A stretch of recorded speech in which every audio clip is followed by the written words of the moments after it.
Okay, there we go. We have the graph now. So looking at the first graph, you have in your domain, you have Tom, Bob, and Mike. And Tom is pointing at Jen in your range. Bob is pointing at Becky and Katie. Mike is pointing at Patricia. Okay, is this a function or not? Why? Remember, relation is a function if each domain element is paired with exactly one range element. So everyone needs to be paired with, okay? But there needs to be one range. So in this case, it's not a function because of who? Bob, Becky, and Katie. So Bob, whoops. What happened? So Bob is pointing at both Becky and Katie. Okay, I'm going to just copy and paste this. So no, this is not a function. Let's look at the one on the right. In your domain, you have Tom, Bob, Mike, and Bill. Range, you have Jen, Becky, Katie. Tom is pointing at Jen, Bob is pointing at Becky, Mike is pointing at Katie, Bill is pointing at Katie. Is this a function or not? Some of you may answer this is not a function, but actually this is a function.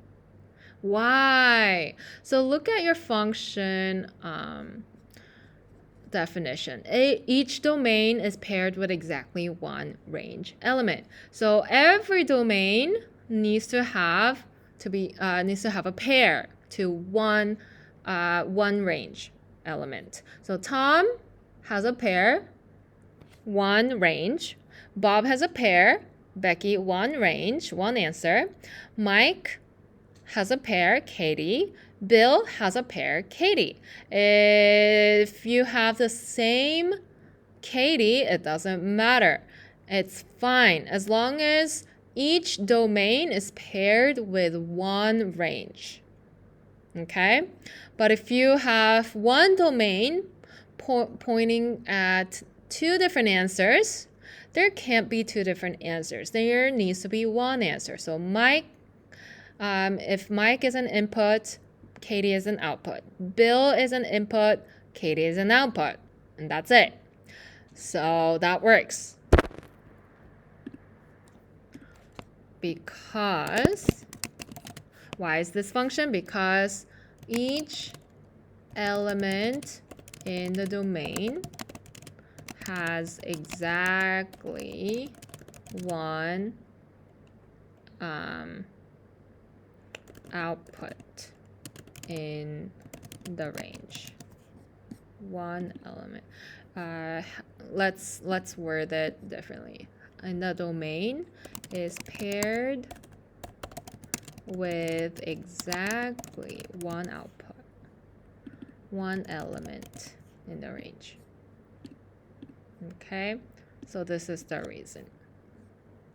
So if you forgot, if you're always confused, you probably forgot your definition. So look back at your definition if you are ever confused. All right, let's look back at the graph of relation A.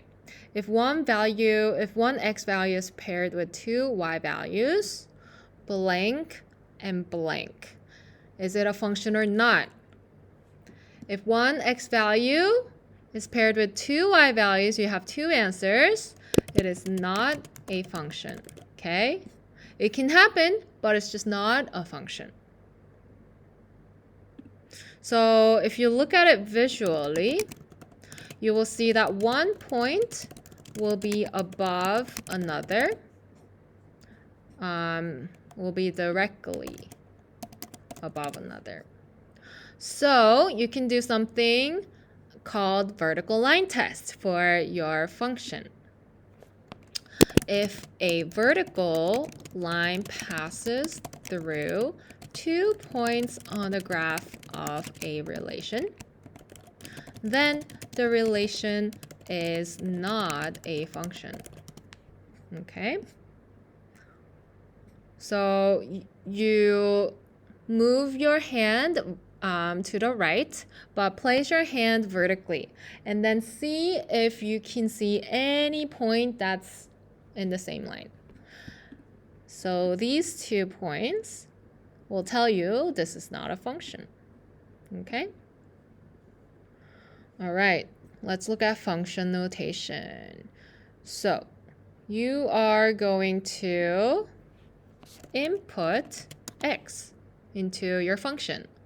And then your resulting value is called f of x, which is also the range. So this is your definition for function notation. F of x is your function notation, okay? So it's like y, but you call it f of x to be more exact because you know the input is x and the resulting value is f of x. So if you put x in, your result is f.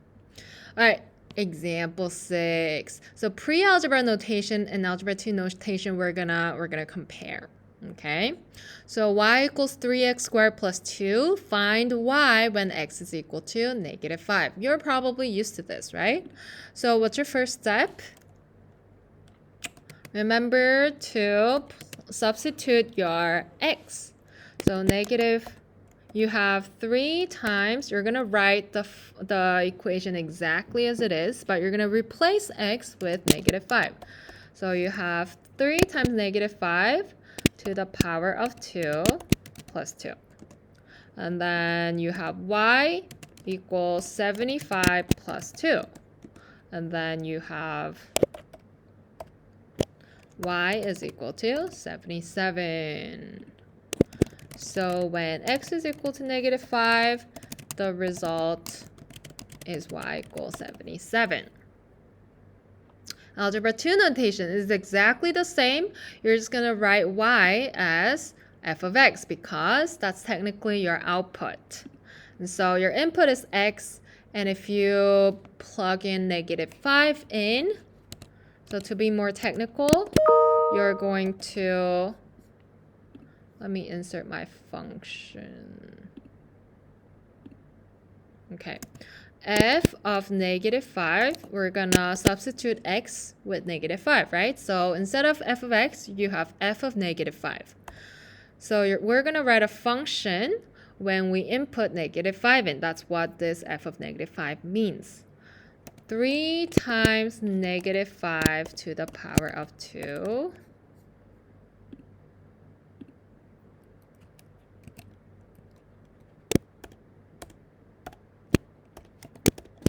Okay, sorry, let me erase this. To the power of 2 plus 2. Okay, and now the next step, we're gonna multiply this out, and that's gonna be 75, right? And then the next step,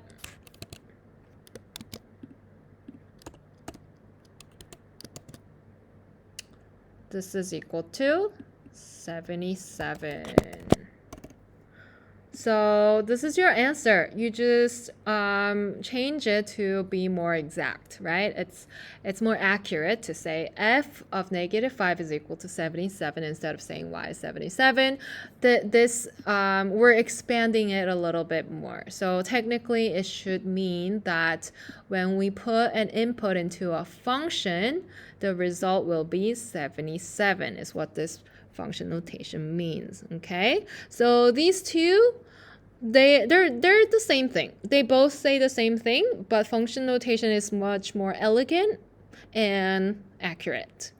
Okay, so we're gonna write the same thing, but function notation is much more elegant.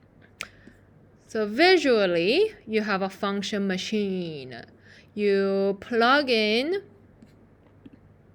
some numbers. You're gonna plug in -5 in, and then you're gonna plug 1 in, and then you can put any x number in here, and then something's gonna come out. So -5 squared times 3 plus 2 is 77. And then 1 squared is 1 times 3 is 3 plus 2 is 5. So then you have 5 out. And so if you plug in any x, f of x is going to come out. Okay? F of x, which is only one possible value because it's a function. Okay? All right. Let's look at describing a function's behavior. Examine the function f of x is equal to -1/4 times x minus 2 to the square plus 4, which is graphed here. It's shown here. So please note that all of the questions below will ask you to relate the function's range values with its domain values. So let's look at example 7. On what intervals is the function positive? So when we're thinking about positive, negative, increasing, decreasing, we want to look at the function values. So we want to think about positive numbers for the y values, actually, because f of x is the result, right? So if we plug in numbers, any numbers for x, we're going to get some results out. And that's going to be positive or negative. And depending on that, you can say whether the function is positive or negative. So if you look at this graph, where do you see negative changing to positive?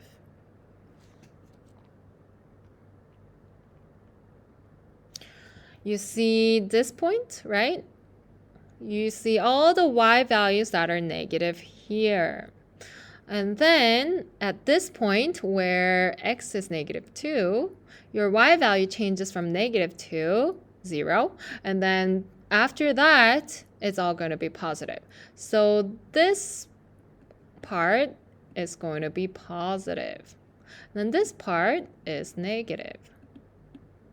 Okay? So, and then here, the graph also becomes negative again. All right. So, one interval, which means from where to where. You can say when x is greater than -2. And when x is less than 6, it is positive. Sorry for my handwriting, but you know what I mean, right? And when is it negative? Any time when x is less than -2, it's negative. Or when x is greater than 6, is negative, right? So you're looking at the y values, but you're describing it with your x values. Does that make sense? Okay, so increasing and decreasing, you need to look from left to right. When you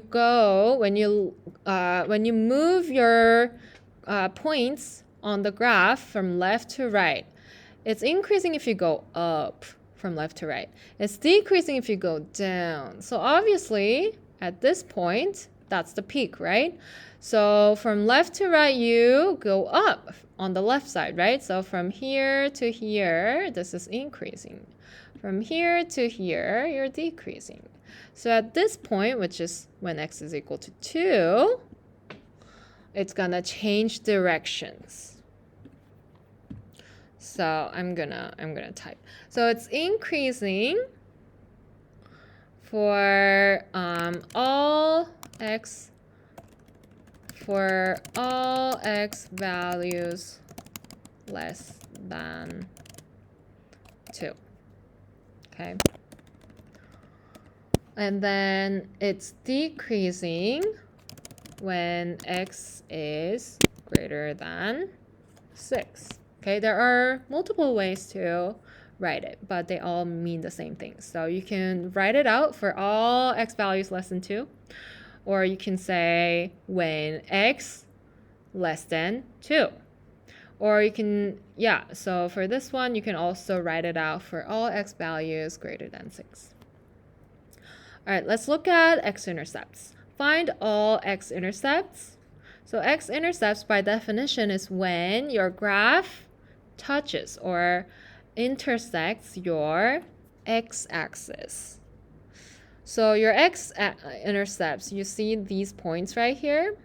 These are when your graph goes through your x-axis. So all x-intercepts would be -2 and 6. Find all zeros. But let's do the y-intercept first. Your y-intercept is when your graph intersects your y-axis. So your graph intersects your y-axis right here, and that's when your y is equal to 1, 2, 3. Okay, and you're going to find all zeros of the function, which is basically your x-intercept. So zeros of the function mean the same thing. So you can write the same thing. -2 and 6. And this is talking about your x value when x is -2 and 6. Where y-intercept is talking about your y value when y is equal to 3. That's when the graph enters your y-axis. All right, let's look at the definition for the average rate of change. This is the last concept, and then we'll look at application problems. So average rate of change, I'm going to give you a function. So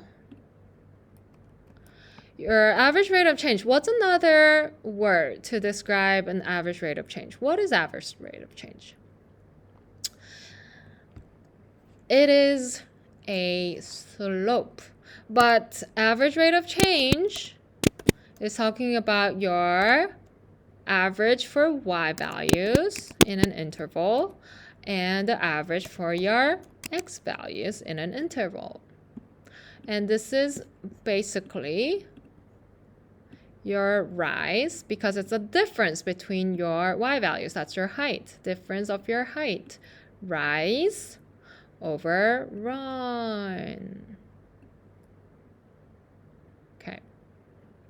So in words, average rate of change is the slope of the line segment between one point and another. If you look at this graph right here, should also be in your textbook, it is your slope from one point to another. No matter how curved it is, it's still a slope. If you can still find a slope if you have 2 points. Okay, so it's going to find the slope of the straight line that goes through those 2 points. All right, example 8, you're going to find the average rate of change, which is the slope, over the interval -2, 4. So from -2 to 4, that's your endpoint. So let's list your endpoints first. When your x is -2, what is your y? 0, right? So you have -2, 0. And then when x is equal to 4, what is your y here? 1, 2, 3. You have 3. So these are your endpoints. And then you just plug it into your average rate of change function. So f of b, you can label your points. So this could be a, comma, f of a, right? And then this could be your b, where f of b would be your y value, okay? So your x is going to be a's and b's. Your y's are going to be your function of your a's and b's. So then plug it into your average rate of change function equation, and then you will find that 3 minus 3 minus 0 over 4 minus negative 2 is going to be your slope. So you need to be careful that you're using the same point in the beginning. Okay, make sure your order is correct. And then that's going to be just 3, right? And then 3 over 4 minus negative 2 is the same as 4 plus 2, so that's 6. And then you can simplify that to 1 over 2. Or you can write it as a decimal, 0.5. So your slope, or your average rate of change, is 1 over 2, or 0.5. There you go. Not too hard, right? You've already learned this stuff. All right, let's look at the application. So this is also on your page, in your textbook, page 12. So the graph shows a jumper's height y in feet x seconds after getting onto a trampoline. So do you know trampoline? Yeah, it's a fun activity where you just jump on it and it's really bouncy. Then you just go up and down, and yeah, you're more bouncy. It makes you jump higher. So let's discuss and write some questions. Part A, what are the x and y intercepts in your graph? So the orange line is your graph, okay? Do you see x and y intercepts?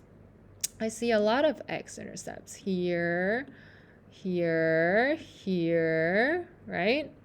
What are my x and y-intercepts? So x-intercept is whenever you have, so assume this graph is going through 0, okay? We're not gonna say 0.01.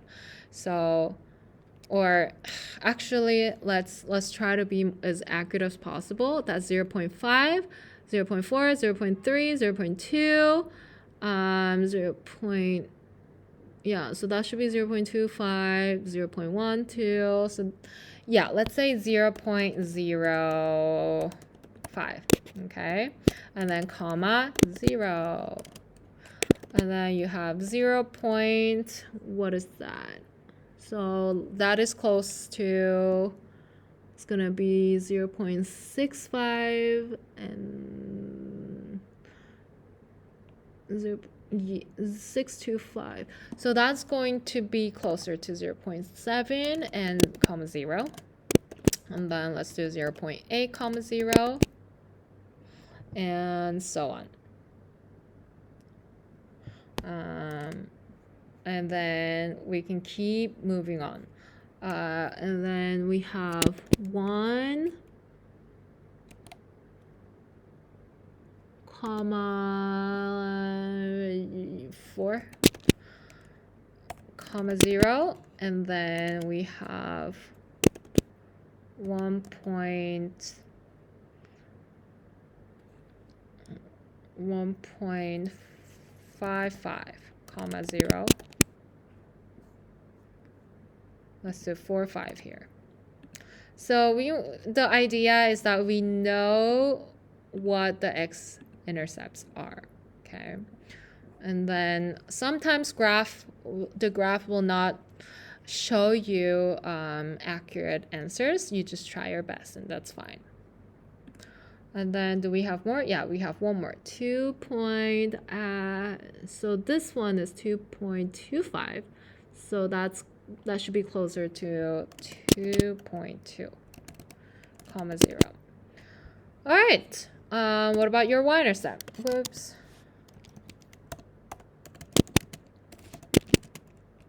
So all your y-intercepts should just be this point right here, right? When it crosses that. So your y-intercept of the graph is just 1 point right here. So when x is 0, y is negative 0.5. That is your y-intercept, one and only y-intercept.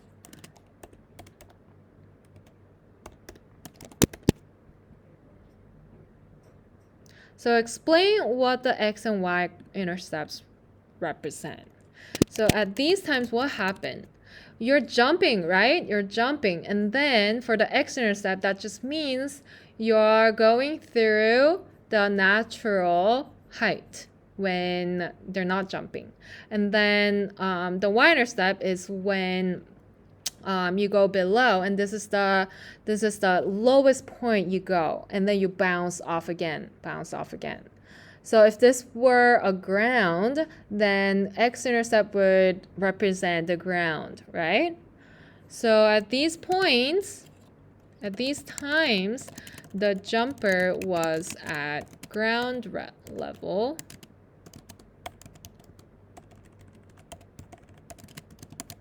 For the x-intercepts. Let's move this to the x-intercept. And then the y-intercept just means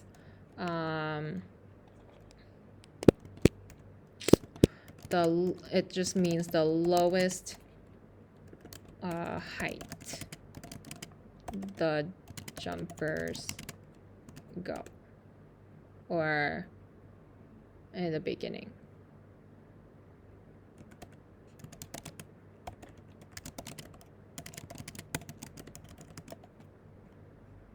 Okay, it's important to put in your time in seconds and your height in feet when you're talking about what it means. You need to talk about both variables, okay? Part B, over what intervals is the graph positive? Explain what the positive interval represents. So if you zoom in and look at this, right, you know at these points the graph is going to change from negative to positive. So your positive interval is all going to be above ground. So that's when your graph crosses your x-intercepts, and then it bounces up again. So all these pointed arcs, these are your graph when it's positive. So let's just circle it. This is the part where it's all positive.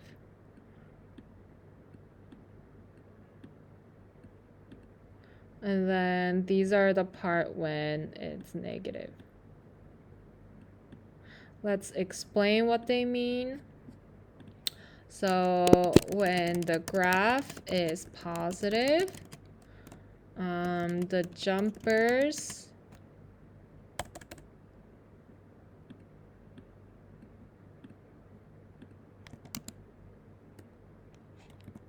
are above ground, and when the graph is negative, the jumpers are below ground level. Okay, over what intervals is the graph negative? Explain what the negative intervals represent. Oh, we did the same thing here. So I'm going to combine this, and you can just write this. What is the average rate of change over the interval 0.75, 1.125? So you see the bracket right here, right? That means we're not talking about the coordinate point. We're talking about the intervals. So from 0.75 to 1.125, so that's around here, and 0.75 is right here to here. So what is the average rate of change? We want to find these points. So let's go back to our graph here. 0.75 is right here. So that's when we're at the lowest point. This is 0.75. And then 1.125 is right here again. So your points are going to be 0.75, comma, negative 0.5.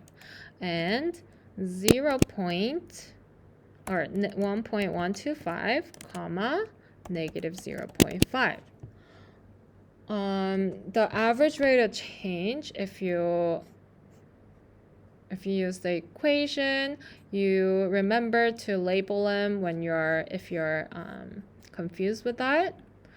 So the y minus the other y over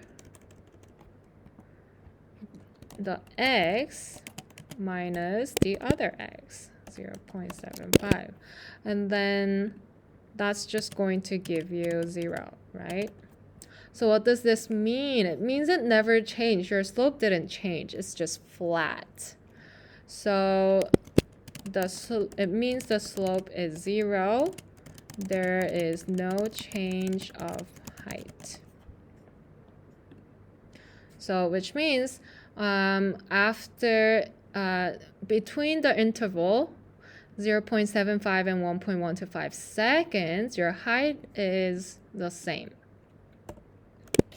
Between the interval of 0.75 and 1.125 seconds, the height remains at negative 0.5 feet is what it means, okay?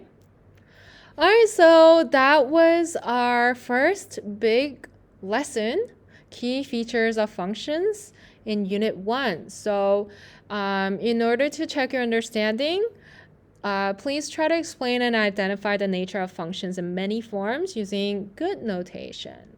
Okay, so next video we will talk about 1.2 transformations of functions. Bye.